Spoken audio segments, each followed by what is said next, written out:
우리 이번에는요 3과의 내용으로 들어가 보도록 할게요. 자, 3과의 주제는요 신약성경 27권을 정복하라입니다. 자, 신약성경 27권인데 각 권 안에 있는 핵심적인 내용을 우리 함께 살펴보도록 할 거예요. 맞아, 우리 아까 찬송을 부르면서도 했는데 우리 목사님이 설명을 해주면서도 한번 나눠보도록 할게요. 자, 우리 함께 주제 성구를 같이 읽어보겠습니다. 시작.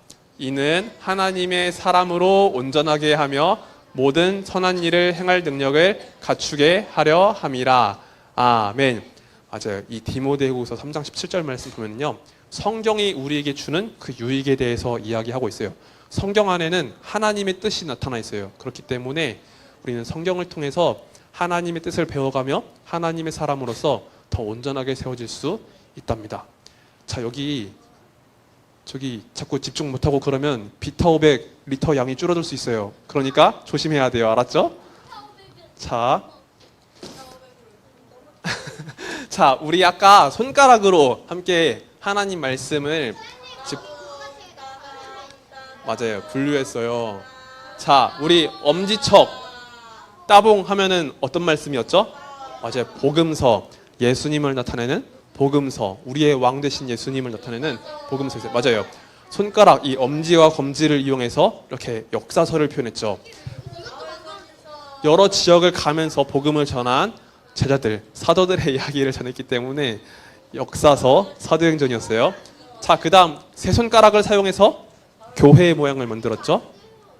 자, 네, 요거예요. 자, 이렇게 바울 서신서를 표현했는데, 자, 바울을 통해서 교회를 든든히 세우기 위한 하나님의 뜻이 나타났죠. 그래서 세 손가락을 이용해서 바울 서신서를 표현했고, 그 다음 네 손가락을 이용했죠. 네 손가락을 이용해서 알았어요. 괜찮아요. 네 손가락을 이용하면 일반 서신서였죠. 자, 바울 외에 다른 지도자들이 기록한 하나님 말씀이었어요. 야고보, 베드로, 요한, 유다가 기록한 하나님 말씀이 있었죠. 마지막으로 예언서가 있었죠. 이제 새끼손가락을 걸고서 약속을 표현했어요. 예수님 다시 오신다고 약속하셨기 때문에 이렇게 예언서를 새끼손가락 약속으로 표현을 했답니다. 자, 이제부터 우리는요 각 권 안에 있는 그 내용을 살펴볼 거예요. 아까 우리 찬양을 통해서도 함께 그 가사를 불러보았는데 우리 말씀의 내용을 조금 더 깊이 살펴볼게요. 자, 이 화면에는요 어떤 말씀이 보이나요? 복음서가 있죠. 복음서에는 네 권의 말씀이 있어요. 어떤 말씀이 있죠?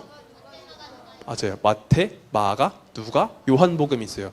그런데 얘들아, 복음서를 기록할 때 말이야, 이 성경의 기록자들은 말이야 예수님을 이야기하고 싶기 때문에 이 말씀을 쓴 거지. 근데 마태도 쓰고 마가도 쓰고 누가도 쓰고 요한도 썼어. 네 사람이나 예수님에 대해서 썼어. 그러면 이 사람이 전한 그 내용이 다 똑같은 말씀만 있을까? 아니겠지. 다 예수님에 대해서 전하고 싶은데 강조하고 싶은 부분들이 조금씩 달랐을 거야. 자, 목사님을 한번 봐볼까? 여기 앞에 목사님은 한 명인데 우리 친구들이 바라보는 목사님의 이미지는 다 우리 친구들마다 다를 거예요. 그쵸?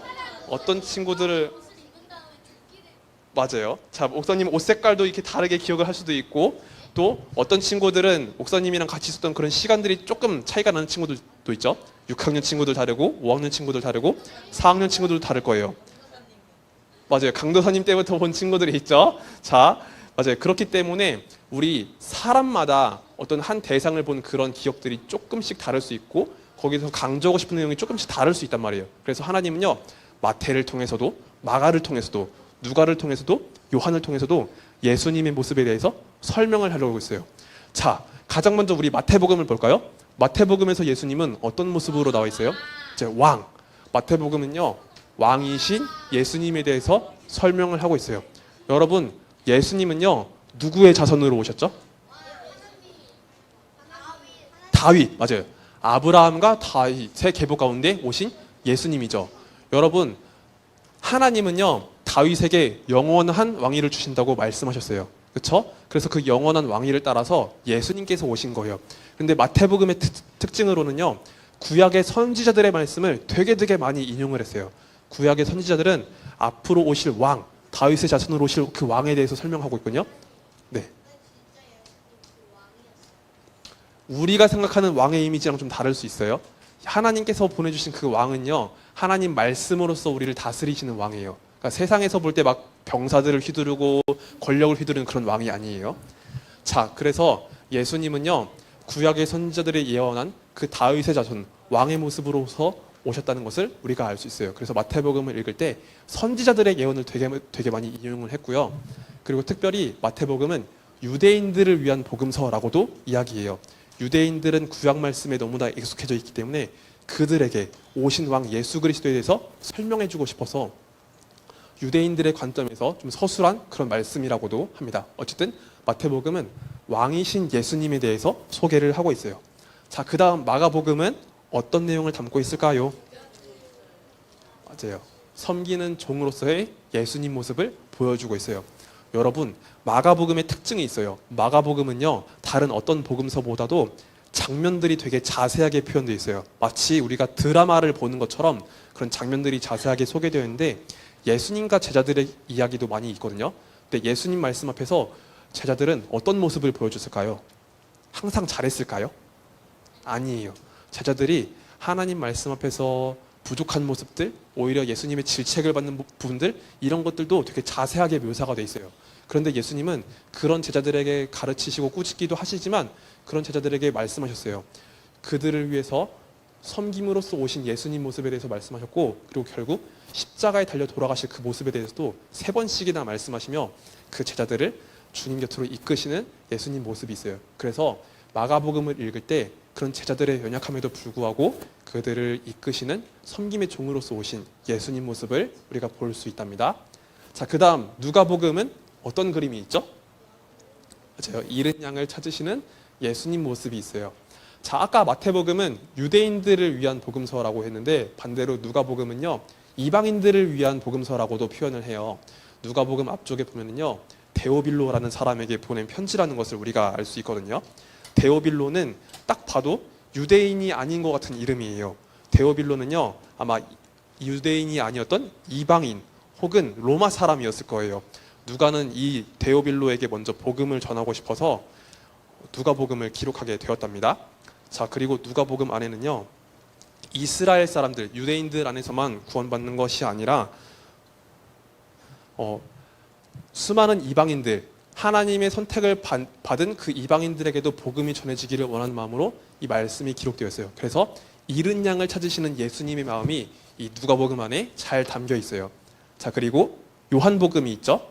요한복음은 생명이신 예수님, 생명의 예수님에 대해서 이야기를 하고 있어요.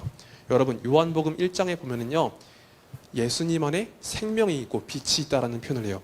이 세상은 어둠 가운데 있지만 예수 그리스도 안에 참 생명이 있다라고 이야기합니다. 그리고 예수님도 자신을 일컬어서 나는 생명의 떡이라고 말씀을 하세요.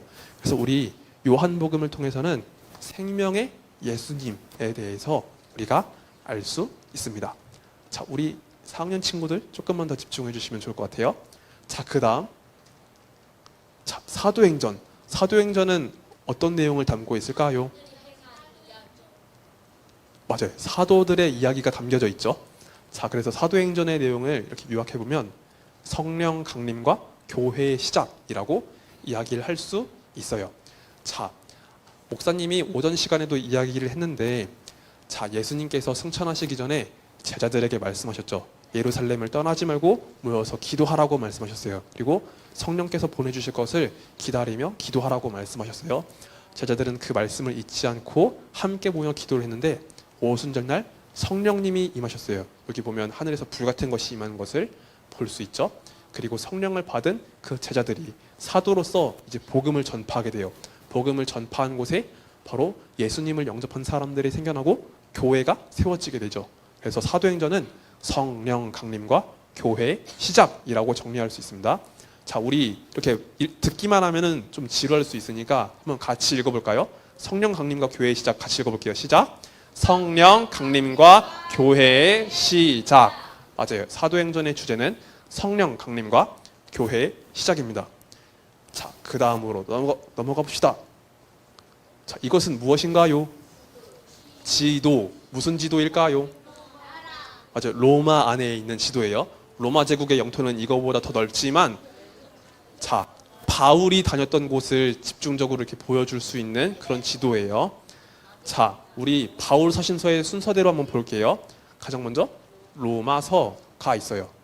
자, 로마서의 핵심 주제는 믿음으로 의롭게 됨입니다. 자, 여러분, 우리는요, 우리 스스로의 힘과 노력으로 의로워질 수 있을까요? 아니에요. 우리 안에 있는 그런 죄성 때문에 우리가 하나님 말씀대로 살고 싶어도 그 말씀에 100% 순종하지 못하는 내 모습을 발견하게 돼요. 그래서 바울은요, 로마서를 통해서 우리가 행위로 의롭게 되는 것이 아니라 예수 그리스도를 믿음으로 의롭게 된다라고 말씀을 전하고 있어요. 바울이 로마 교회를 위해서 이 편지를 쓰게 되는데 로마서의 핵심 주제는 뭐라고요? 믿음으로 의롭게 됨이라는 것을 기억해 주면 됩니다. 네. 네. 네. 네. 하나님 믿게 하려고 뭐 했다고요? 성지? 성질? 그게 어떻게 보면은 조금은 더 깊이 들어가는 내용인데 첫사람 아담을 지으실 때 아담이 순종할 수도 있고 불순종할 수도 있었죠. 근데 아담은 결국 불순종을 선택했단 말이에요. 근데 그렇다고 해서 하나님께서 그걸 원하셨냐라고 하면 아니에요. 죄를 기뻐하시는 분이 아니니까요. 그런데 우리가 죄인이 되었기 때문에 우리 스스로 구원받을 수 있는 자격이 없잖아요. 근데 예수님을 통해서 우리가 구원받을 수 있잖아요. 오히려 예수님을 통해서 하나님의 은혜가 더 깊이 드러났다라고 이해를 하면 좋을 것 같아요. 그러니까 우리의 모습으로 이야기보다는 하나님의 은혜의 관점에서 이야기를 하면은 그 은혜가 더 깊이 우리에게 다가오게 될 거예요. 자, 그 다음은 고린도 전서입니다. 자, 얘들아, 우리 고린도가 어디 있는지 찾아볼래? 고린도. 맞아, 여기 그리스 남부 지역에 있는 곳이 고린도거든. 근데 이 고린도 교회는요, 특징이 있었어요. 고린도 교회는요, 진짜 문제가 많은 교회였어요. 가장 대표적인 문제가 뭐였냐면, 맞아요, 조금 이단의 문제도 있었고, 맞아, 교회 분열이 있었어. 교회 안에서 서로 치고받고 싸우는 문제가 있었어요. 그 너희들이 가끔씩 장난으로 막 서로 때리고 치고받고 싸울 때가 있잖아. 근데 그거는 약과였어요. 그거는 너무 약과야. 고린도 교회에 비하면 그건 약과예요. 고린도 교회는요, 좋아하는 지도자를 따라서 여러 사람들이 막 나뉘게 되었고, 그리고 하나님께로부터 받은 놀라운 은사들이 있었거든요.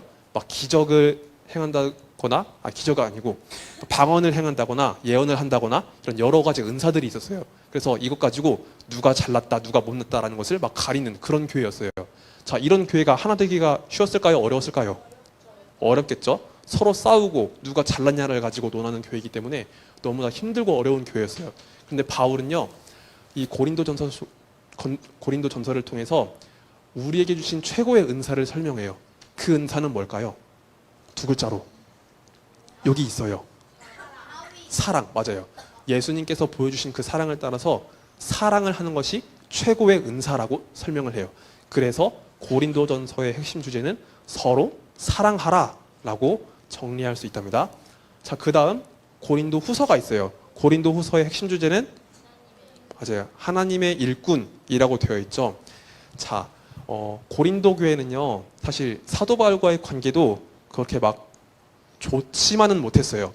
때로는 불편함과 어려움이 있었는데 바울은 이 고린도 교회에서 자신을 설명할 때 나는 하나님께서 세우신 하나님의 일꾼이야라는 것을 소개하게 돼요. 그래서 하나님께서 주신 그 권위를 따라서 서로가 믿음 안에서 서로 세워지고 서로 그 말씀 앞에 순복해야 된다는 것을 이야기를 합니다. 그래서 고린도 후서의 핵심 주제는 하나님의 일꾼이라는 것을 확인할 수 있어요. 자, 그 다음 말씀은 뭘까요? 고린도 후서 다음에 갈로 시작해요. 갈. 맞아요. 갈라디아서예요. 네. 네. 갈라디아 지역이 대충 저기쯤이거든요. 그래서 갈라디아서를 저기다 놨어요. 네? 걸어가거나 배 타고 다녔어요. 사도 바울 당시에는요. 아니, 그러니까 저기 바다를 건널 땐 당연히 배를 타고 가고요. 육지를 지날 때는 당연히 걸어서 갔겠죠. 뭐 알아서 잘 걸어갔겠죠. 길을 따라서. 네. 자, 얘들아, 우리 잠깐만. 길이 잘 되어 있었어요. 로마 제국은요. 그래서 길 따라 갔어요. 자, 갈라디아서의 주제는 뭐라고 되어 있죠? 그리스도인의 자유라고 되어 있어요. 자, 갈라디아 교회는요, 이단의 문제가 많았어요. 나쁜 유대인들이 들어와가지고 예수님의 복음에 대해서 어지럽게 만들었어요. 예수님을 믿음으로써 구원받는 게 아니라 예수님을 믿는 것 플러스 그다음에 율법을 지켜야 구원받는다라고 이야기를 했어요. 그런데 여러분, 율법을 지킬 때 사람이 구원받을 수 있을까요? 아니에요. 우리가 행위로 구원받는 게 아니에요. 자, 우리는 우리의 행동과 노력으로서 100% 하나님 뜻에 순종할 수 없다고 했잖아요. 그래서 우리에게 예수님이 찾아오셨죠. 하나님의 아들이신 예수님께서 찾아오셔서 그런 우리의 모든 죄를 짊어지시고 부활하신 거예요. 바울은 이 부분을 강조하고 싶었어요.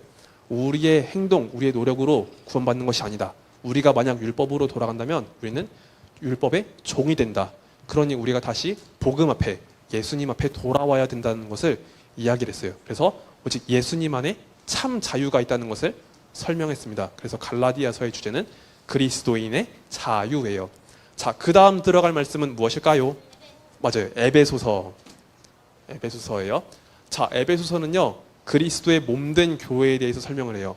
가장 먼저 바울은 예수님 안에서 주시는 그 놀라운 구원의 신비, 구원의 은혜에 대해서 설명하는데, 그 은혜 안에서 구원받은 우리들이 주님의 몸된 교회로서 세워졌다는 것을 설명해요. 그래서 에베소서의 주제는 그리스도의 몸된 교회입니다. 자, 그 다음은 빌립보서예요. 자, 빌립보 지역이 어디 있는지 보이나요? 쪽이 그리스 위쪽 지역에 마게도냐라고 쓰여진 곳에 빌립보가 있어요. 여기 이쪽에 있어요. 여기.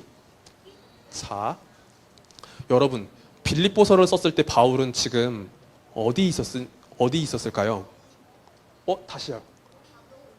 감옥? 감옥이라고 했어요? 맞아요. 감옥에서 쓴 거 맞아요. 자, 바울이요, 빌립보서를 쓸 때 감옥에서 썼어요. 그러면 바울의 상황과 처지가 되게 딱한 상황이잖아요. 그렇죠? 그런데 바울은 빌립보 교회를 생각하면서 너무나 기쁘다고 이야기를 해요. 왜냐하면 빌립보 교회가 바울의 좋은 동역자가 되어줬기 때문이에요. 예수님을 전하는 데 있어서 바울을 크게 도와줬던 교회가 빌립보 교회이기 때문에 바로 그들에게 너로 인해서 너무나 기쁘다라고 설명을 합니다. 그리고 빌립보 교회에도 여러 가지 문제가 있었지만 빌립보 교회를 향해서 주 안에서 기뻐하라라고 바울은 전하고 있어요. 그래서 빌립보서의 핵심 주제는 그리스도 안의 기쁨이라고 우리가 정리를 할 수 있답니다. 자, 그 다음 우리 골로새서에 대해서 이야기를 할 수 있어요. 여러분, 골로새서도요, 예수님 안에서 주시는 그 구원의 신비, 그 은혜에 대해서 설명하는데, 이 골로새서는 교회의 머리 대신 예수님에 대해서 설명을 해요. 에베소서는 그리스도의 몸된 교회에 대해서 설명한다면, 이 골로새서는 교회의 머리 대신 그리스도에 대해서 설명을 하고 있습니다. 그래서 골로새서의 핵심 주제는 머리 대신 그리스도라고 우리가 이해를 할 수 있어요. 자, 그 다음에 데살로니가 전서죠. 여러분, 데살로니가 지역 찾아볼 수 있어요? 데살로니가. 맞아요. 여기 그리스 북쪽 지역 데살로니가가 있죠. 자, 데살로니가는 예수님을 믿기 좋은 지역이었을까요? 아니었을까요? 아니었어요. 왜요? 땡. 땡. 좀 비슷해요.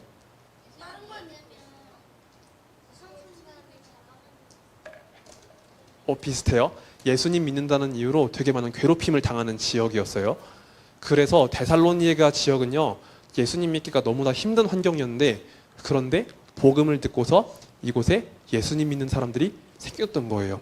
자, 환란과 박해 속에서도 복음에 대한 그 믿음이 있고 예수님을 바라보면서 소망을 가진 사람들의 이야기가 바로 데살로니가 전서의 말씀이에요. 그래서 데살로니가 전서는 복음과 소망이 핵심 주제가 됩니다. 자, 그리고 데살로니가 전서 다음에는 데살로니가 후서가 있죠. 자, 데살로니가 후서의 핵심 주제는 재림과 경계예요.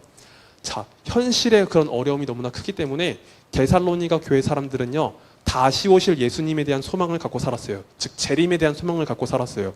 그런데 재림에 대한 믿음이 조금은 어긋난 부분도 있었어요. 여러분, 만약에 당장 내일 예수님이 온다고 해보세요. 만약이에요. 만약에 내일 당장 예수님이 온다고 생각해 보세요. 맞아요. 몰라요. 모르는데 만약이라는 걸 가정하고서 생각해 보세요. 내일 당장 예수님이 온다고 하면 여러분들 어떻게 살 것 같아요? 학교 갈 거예요? 평범하게? 학원 가고 싶어요? 자, 집중. 얘들아, 데살로니가 지역에는요, 곧 다시 오실 예수님 바라보면서 내가 재림에만 소망을 두고 나 일상에 대해서는 조금 게으르게 행동할 거야. 나는 그것을 성실하게 하지 않을 거야 라고 생각한 사람들이 많이 있었어요. 아니야. 예수님을 믿긴 믿는데 그 믿음이 조금은 약간 어긋나 있었던 거지. 그래서 다시 오실 예수님 바라보면서 나는 일상에 대해서 충실하게 행동하지 않을 거야 라고 잘못 생각했던 사람들이 있어요. 그래서 이런 잘못된 태도를 경계하기 위해서 데살로니가 후서 말씀을 기록하게 된 거예요. 그래서 데살로니가 후서는 재림과 경계가 핵심 내용입니다.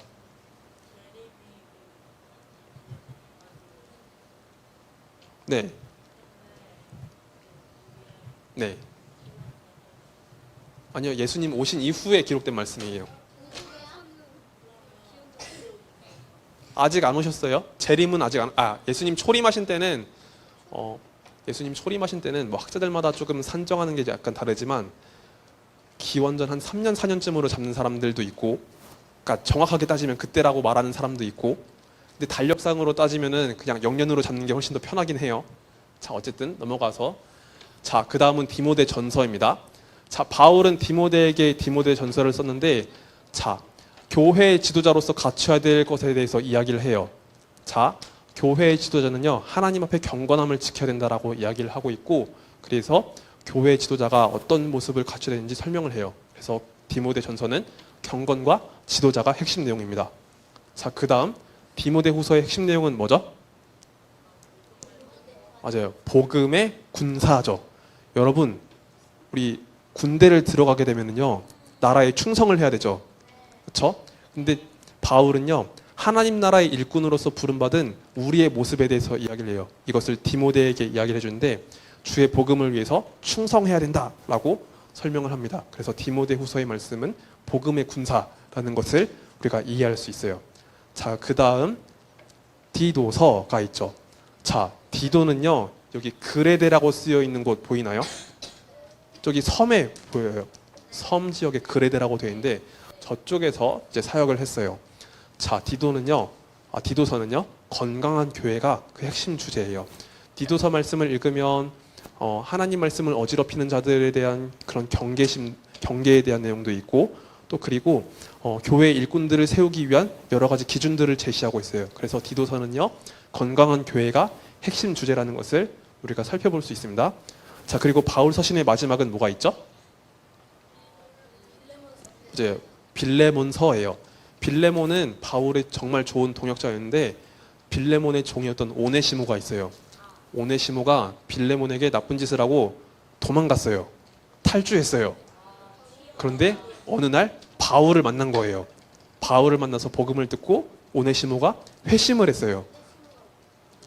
빌레몬의 종이에요. 네, 빌레몬의 종이었어요. 네, 노예, 종. 빌레몬이 주인이었고 오네시모가 그 종이었는데, 오네시모가 이제 주인 빌레몬에게 나쁜 행동을 하고 도망을 나왔는데 바울을 만나게 된 거예요. 그리고 바울을 만난 이후로 정확히는 모르지만 어쨌든 나쁜 짓을 했다고 그런 기록이 있어요. 자, 그래서 오네시모는요, 바울을 통해 예수님 믿게 됐고 회심을 하고 이제 주인에게로 돌아오려고 했는데, 자, 주인이었던 빌레몬의 마음은 어땠을까요? 좀 속상했겠죠? 어떻게 할까 고민이 많았을 거예요. 그런데 바울은 그런 빌레몬에게 편지를 쓰는 거예요. 자신의 동역자였던 빌레몬에게 편지를 쓰는데, 주 앞에 돌아온 형제 오네시모를 좀 용납하라 라는 내용이 이 빌레몬서에 담겨 있습니다. 그래서 빌레몬서의 주제는 형제 사랑이라는 것을 우리가 확인해 볼 수 있어요. 예수님 안에서 형제. 자, 우리 그 다음 일반 서신서로 넘어가 볼게요. 자, 하나씩 살펴보겠습니다. 히브리서의 주제는 대제사장 예수님. 아까 목사님이 오전에 말씀했던 것처럼 히브리서에는요, 구약 율법에 대한 내용이 되게 많이 있어요. 그리고 구약 율법보다 더욱더 뛰어나신 예수님에 대해서 소개하고 있는데, 히브리서는요, 우리의 완전한 대제사장이 계시다고 설명하면서 그분이 바로 우리의 예수님이라고 이야기를 해요. 그래서 히브리서의 핵심 주제는 대제사장 예수님입니다. 자, 그 다음은 어떤 말씀일까요? 맞아요. 야고보서. 자, 야고보서의 핵심 주제는 믿음과 행함입니다. 여러분들 이런 말씀 혹시 들은 적 있어요? 행함이 없는 믿음은 죽은 것이다. 행함이 없는 믿음은 죽은 것이다 라는 말씀 들어본 적 있어요? 맞아요. 말만 하고 행동하지 않는 믿음에 대해서 강하게 질책하는 말씀이에요. 바로 그 말씀이 야고보서 안에 있어요. 그래서 야고보서의 핵심 주제는 믿음과 행함입니다. 자, 야고보서 다음에는 어떤 말씀일까요? 베드로 전서죠. 맞아요.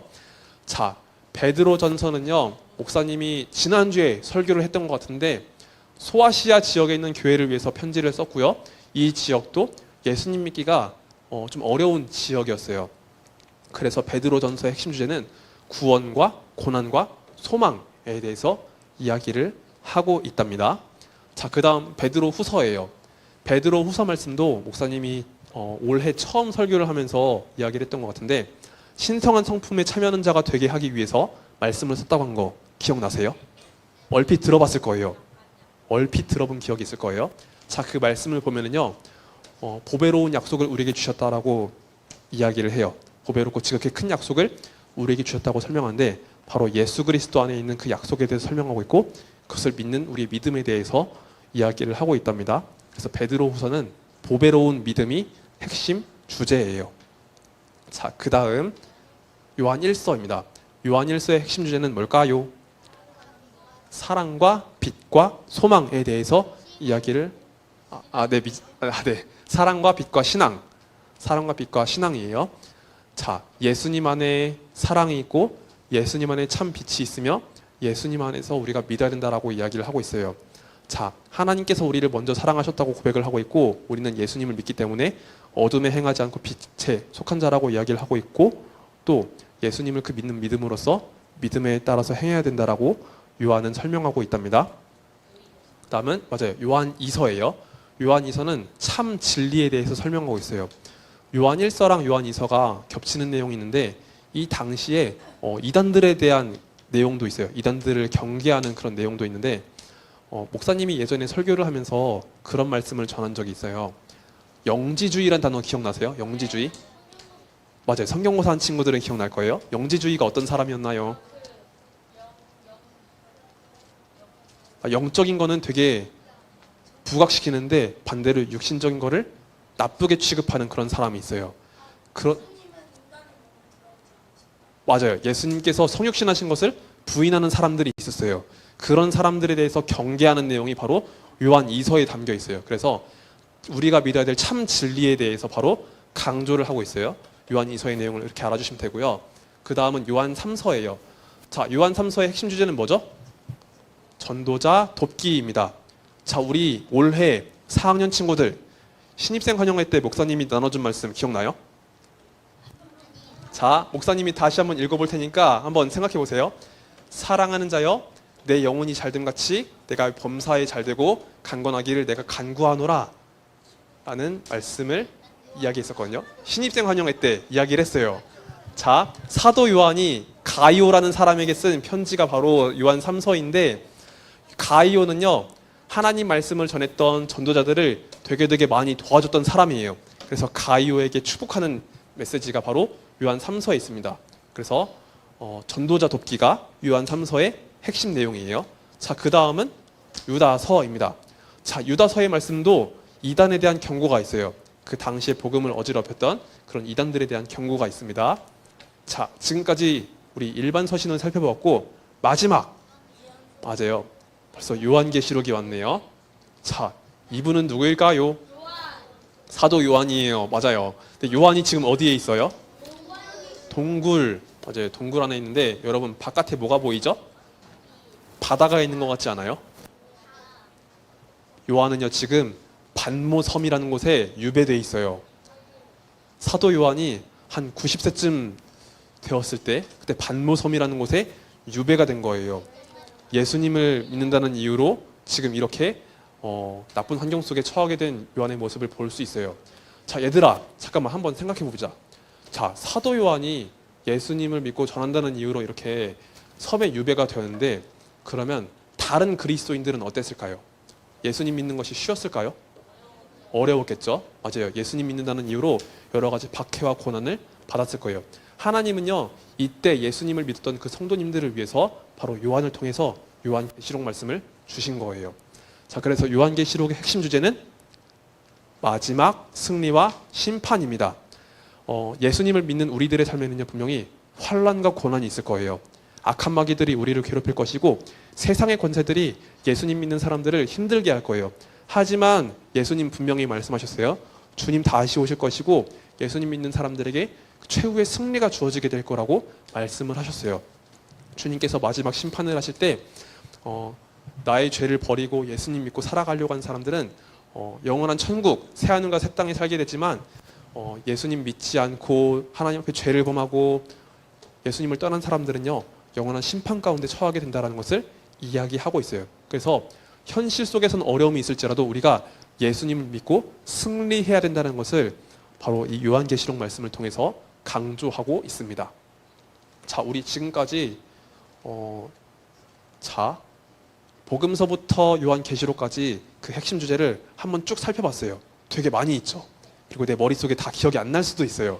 그렇지만 우리들이 한번 이 말씀을 훑어봤다는 것에 우리가 한번 그 의미를 두기 원하고, 우리 공과 모임에서도 또 나누게 될 텐데, 우리 친구들이 앞으로 성경 말씀을 읽을 때마다 그 말씀의 내용들을 하나씩 더 기억하길 원해요.